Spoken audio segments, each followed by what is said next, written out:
সহকারে কয় দে একটা গুল্লি করে দে কি হইব, আমাকে তো ক্ষমতা ডাইরেক্টলি এই কথা কয়। তো আমরা কই যাবো নিরহ মানুষ। আর অগসাত অস্ত্র আছিল, উপর বড় হাতে একটা পিস্তল ছিল, ওরা আমার মাথার ভিতরে কয়েকটা গুতা দিছে, এই যে চিল্লা গেছে, এই যে চিল্লা গেছে, মা তো ফিল্ডার হইছে।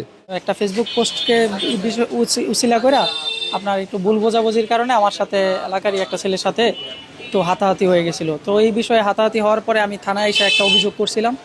তো অভিযোগ করার পরে আমি যখন বাসায় গেছি, তো আমার ফ্যামিলিতে আমার বাবা, আমার বোন, ভাই সবাই বলতেছে যেহেতু একটা হাতাহাতি হয়ে গেছে ও এলাকার মানুষ, তো তুই এটা পারিবারিকভাবেই মীমাংসা হয়ে যায়, বা আমার যত ক্ষয়ক্ষতিগুলো হয়েছিল ওগুলো পূরণ করে দিয়ে দিছে ওনারা। তারপরে আমার বাসা থেকে বলাতে আমি ওটা আর কি আবার আমার অভিযোগটা আমি উইথড্র করতে আসছি।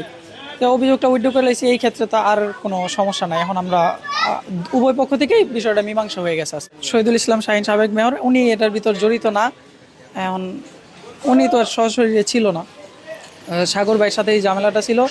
তো যেভাবেই হোক ওনার যেহেতু সাগর ভাই ওনার সাথে থাকতো, ওই হিসাব করে ওনার নামও দিছি।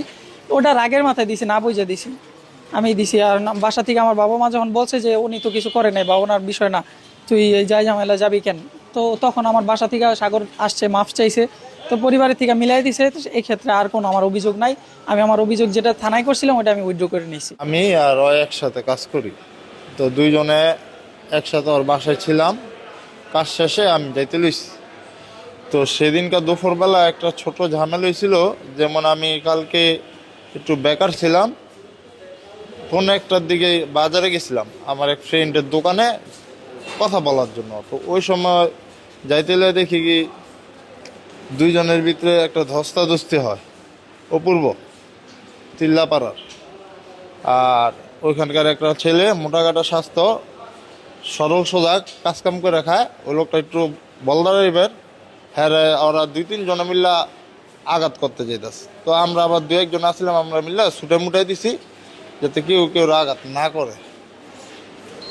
আমি কালকে 11টা বাজে ওর বাসা থেকে বিদায় নিয়ে আসতে লইছি, একসাথে কাজ করি, ওর থেকে আমি টাকা পাম, টাকা নিয়ে আমি আইতে লইছি।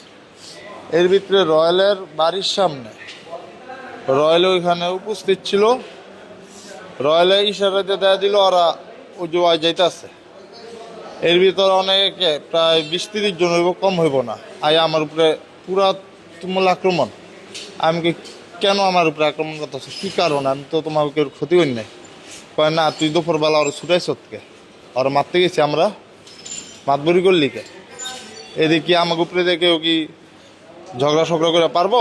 আমরা মিজান সাহেবের লোক। তবে আমাকে ভাই তোমরা মিজান সাহেবের লোক হও আর যার লোক ওইটা আমার দেখে লাভ নেই, আমি তো কাজ করে ভাত খাই।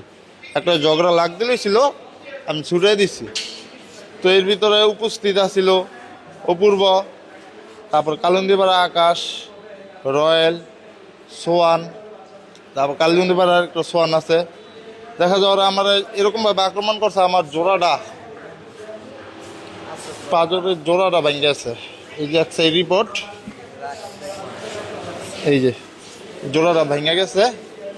আমার পিজিতে যেতে হবে চিকিৎসার জন্য।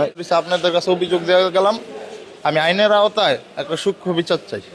হয় আবার আমার এক কথা কয় কি, যদি বেশি ফালাফালি করস তোর পায়ে একটা গুল্লি করব। আমি তুই গুল্লি অপূর্ব কয় তোর পায়ে একটা গুল্লি করবো। আমি এর আগেও এক মার্ডার মামলার আসামি, আমার বউরা আমি মেরা লাইছি। তো তোর মেরা লাইলে কী হইব? আমি ভাই আমি তো তোর কোনো ক্ষতি করি নাই। তারপরে ওরা আমার এরকমভাবে মারছে, এরই ভিতরে প্রশাসন ওইখানে হাজির। প্রশাসন দেখে ওরা এক একজনের ছুটে মুটে পলাইলো যার যার মতো। এই তারপরে তো আমি বেউসি। তারপরে আমার রাত্রেবেলা এখানে নিয়ে এলো, ট্রিটমেন্ট করলো। তারপর এখান থেকে এই যে পিজিতে রিলিজ দিছে, পিজিতে নিয়ে চিকিৎসা করার জন্য। আমি তো ভাই, আমি তো করি পেতনীতি, আমি তো রাজনীতি করি না, আমি কাজ করি ভাত খাই। ওরা তো রাজনীতি করে, ওরা যে মিজান সাহেবের লোক, ওরা ওই ব্যাখ্যায় ওরা যেমন ক্ষমতা দেখাইলো, তোর পায়ে গুল্লি করে দিলে তুই কি করবি? আর মিজান সাহেবের ছেলে সুবনে অপূর্ব লোক উপস্থিত খাড়া ছিল ওই মঞ্চে। সহকারে কয় দে একটা গুল্লি করে দে কি হইব, আমাকে তো ক্ষমতা ডাইরেক্টলি এই কথা কয়। তো আমরা কই যাবো নিরহ মানুষ।